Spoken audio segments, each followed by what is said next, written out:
ఆయన ఎంపీ కాదు, ఎమ్మెల్యే కాదు, అంతకంటే జడ్పీటీసీ, ఎంపీటీసీ కాదు, చివరకు సర్పంచ్ కూడా కాదు, కార్పొరేట్ కాదు, కనీసం వార్డు మెంబర్ కూడా కాదు. కానీ ఆయనకు పోలీస్ కాన్వాయ్, స్కూల్ పిల్లలతో పరేడ్, చివరకు వికారాబాద్ కలెక్టర్ బాడీగార్డ్ అయ్యాడు.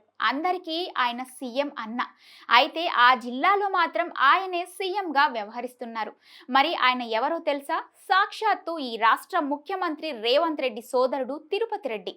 కొడంగల్ నియోజకవర్గం పరిధిలో ఓ అభివృద్ధి కార్యక్రమానికి శంకుస్థాపన చేసేందుకు తిరుపతి రెడ్డి భారీ కాన్వాయ్తో వచ్చాడు. ఊరి బయటనే ఆయన కాన్వాయ్ ఆగిపోయింది.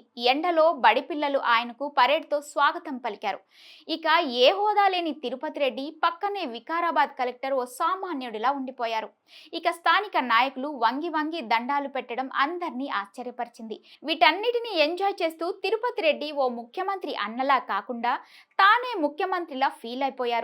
రేవంత్ రెడ్డి సోదరుడు అయినందుకే తిరుపతి రెడ్డికి ప్రత్యేక ప్రాధాన్యత ఎందుకు అంటూ ప్రశ్నలు తెరపైకి వస్తున్నాయి.